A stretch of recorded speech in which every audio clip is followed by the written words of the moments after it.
और जींद के विधायक शायद रोशन लाल दुग्गल से इतने डरते हैं कि ड्यूटी मजिस्ट्रेट अपॉइंट। विधायक महोदय कहते हैं कि कबीर साहब ने कब बोला था कि आप कबीर चौक को सड़क के 2 रोज पहले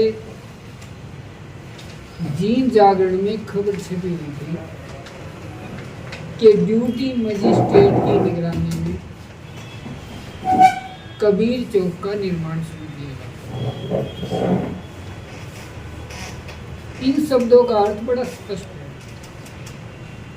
कि स्थानीय प्रशासन और जींद के विधायक तानाशाही रवैये के तहत कबीर चौक का निर्माण करवा रहे हैं। हमने जींद विधायक से समय मांगा था कि हमें NHIA से जो उनकी औपचारिकताएं हैं उसको पूरा करने के लिए हमें समय दिया जाए। हम लोग 5 से 6 मरतबा नेशनल हाईवे अथॉरिटी के कार्यालय में गए। जो अंत में बात निकल कर आई, उन्होंने हमें कहा कि आप टोटल स्टेशन इंस्ट्रूमेंट के जरिए कबीर चौक का सर्वे करा। और जब हमने टोटल स्टेशन की टीम को सर्वे कराने के लिए बोला और सर्वे करने के उपरांत जो मैप तैयार किया गया वो मैप मैं आपके सामने दिखा रहा हूं। इस मैप के अंदर एक बात बड़ी सुस्पष्ट होती है कि रोहतक रोड क्रॉसिंग के ऊपर जो पुलिस पोस्ट जो स्थानीय पुलिस द्वारा अवैध तरीके से बनाई गई है, यदि उसको 10 फीट पीछे शिफ्ट कर दिया जाए तो कबीर चौक का निर्माण किया जा सकता है। इसे दुर्भाग्य के अथवा सौभाग्य के कि जींद के विधायक पुलिस पोस्ट को पीछे हटवाना नहीं चाहते और वो अपने तानाशाही रवैये पर खड़े रहकर कबीर चौक को गुरुद्वारा की लैंड के साथ बनवाना चाहते हैं। विधायक महोदय कहते हैं कि कबीर साहब ने कब बोला था कि आप कबीर चौक को सड़क के बीच में बनाएं। मैं विधायक के साथ साथ प्रदेश के मुख्यमंत्री और देश के प्रधानमंत्री से एक बात जानना चाहता हूं, जिन्हें हम भगवान राम कहते हैं,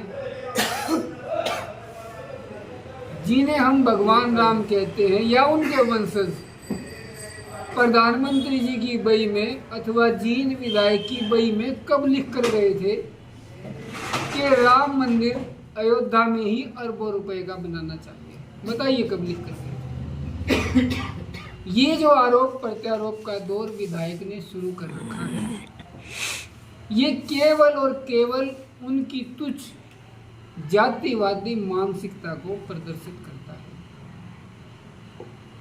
हमारा प्रोसेस अब भी चल रहा है। हम लोग जींद के पुलिस अधीक्षक से आवेदन कर चुके हैं, जिनमें उन्होंने रोहतक रोड क्रॉसिंग पर पुलिस पोस्ट को हटाने के लिए अपने जूनियर अधिकारियों को रिपोर्ट करने के लिए कहा गया। जब तक हमारी औपचारिकताएं पूरी नहीं होती, यदि ये जींद के विधायक वास्तव में लोकतंत्र का सम्मान करते हैं और समाज के लोगों का सम्मान करते हैं, हमारी ये औपचारिकता पूरी होने से पहले उन्होंने चौक का निर्माण स्टार्ट नहीं करना चाहिए। यदि फिर भी ये अपने तानाशाही रवैये पर अड़िग होकर चौक का निर्माण करते हैं तो निश्चित तौर पे इसका विरोध करने के लिए हम जेल भरो आंदोलन स्टार्ट करेंगे। 6 दिसंबर संविधान रचयिता बाबा साहब अम्बेडकर के परिनिर्वाण दिवस से शुरू किया जाएगा। यदि जींद के विधायक अपने रवैये पर एडामेंट है मैं आपके माध्यम से जींद के विधायक के साथ साथ प्रदेश सरकार को भी ये बात बता देना चाहता हूँ कि जिस राजा ने तानाशाही बरती है उसकी तानाशाही का जवाब जनता द्वारा दिया गया है। जींद के विधायक ये कहते हैं कि धारणक समाज के लोग हमें लिखित में कहते हैं कि चौक का निर्माण सड़क किनारे किया जाए, जबकि ये वास्तविकता नहीं है, बल्कि जींद के विधायक ने धारणक समाज के कुछ पन्ना प्रमुखों और एक अन्य जो अभी जो प्रवक्ता जिनको सेवाओं से बर्खास्त किया गया है, अपने राजनीति के तहत उनको अपने अखाड़े में खड़ा कर, अपने साथ में खड़ा करके, उनको प्रेशराइज करके या ग्रांट का लालच देकर कबीर चौक को साइड में बनाने की बात उनसे कहलवाई गई है, जो सत्य नहीं है। धारणक समाज के लोग चौक का किनारे पे निर्माण कराना चाहते हैं। मैं जींद के विधायक के साथ साथ जिला प्रशासन से जानना चाहता हूं, तो ये ड्यूटी मजिस्ट्रेट नियुक्त किए जाने का क्या औचित्य है? जब धारणक समाज की ज्यादा संख्या में लोग कबीर चौक को साइड में लगवाना चाहते हैं, केवल ये एक रोशनलाल दुग्गल जो इस धरने पे बैठे हुए हैं, जो इस धरने को चला रहे हैं, अगर अकेले व्यक्ति के डर में ड्यूटी मजिस्ट्रेट लगाते हैं तो मुझे लगता है कि जींद की व्यवस्था पूरी तरह से चरमरा चुकी है। और जींद के विधायक शायद रोशनलाल दुग्गल से इतने डरते हैं कि ड्यूटी मजिस्ट्रेट अपॉइंट करना पड़ गया। हम जींद के विधायक को बड़े सुस्पष्ट शब्दों में कहते हैं कि आप अपनी तानाशाही छोड़िए। चौधरी देवीलाल जी ने एक बात कही थी कि लोग लाज से चलता है। यदि ये चौधरी देवीलाल के उन शब्दों का अनुसरण करते हैं, क्योंकि जींद के विधायक आरएसएस से नहीं है, जींद के विधायक चौधरी देवीलाल की अनुयायी रहे और उनकी पार्टी से ही निकलकर भारतीय जनता पार्टी ज्वाइन किए हुए हैं। मगर मुझे दुख के साथ कहना पड़ रहा है कि जिस पार्टी से जिन्होंने राजनीति का ककगरा सिखाया था, आज ये उन्हीं की भावनाओं का अपमान करते हुए तानाशाही रवैये से कबीर चौक का निर्माण करवाना चाहते हैं, जो इस समस्त दलित समाज को किसी भी सूरत में स्वीकार नहीं है। हम इसका पुरजोर खंडन करेंगे, विरोध करेंगे और बाबा साहब परिनिर्वाण दिवस पर हम गिरफ्तारियां देंगे। देखते हैं प्रशासन क्या करता है। इनका काम व्यवस्था बनाना है, हमारा काम इस तानाशाही रवैये का जवाब देना हमारा काम है, जिसे हम स्वीकार नहीं करेंगे।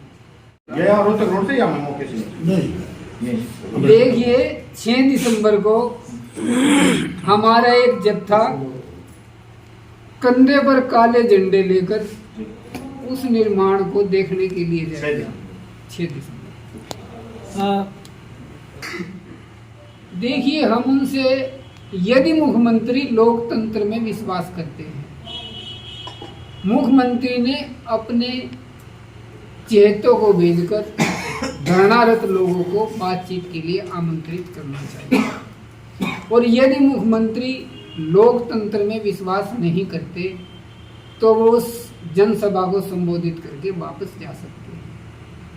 ये मुख्यमंत्री जी ने देखना है कि वो लोकतंत्र का सम्मान करते हैं अथवा नहीं करते। देखिए, इस देश की परंपरा रही है, जब जब लोगों ने राजा को काले झंडे दिखाए हैं और धरनारत रहे हैं, तब तब राजशाही ने धरना स्थल पे बैठे लोगों से उनकी बात जानने का प्रयास किया है, चाहे वो प्रशासन के माध्यम से रहे या उसके पार्टी संगठन के लोगों के माध्यम से रहे। मगर आज अफसोस की बात है कि वो इस विषय में हम लोगों से, मैं दावे से कह सकता हूँ, कोई वार्ता नहीं करेंगे।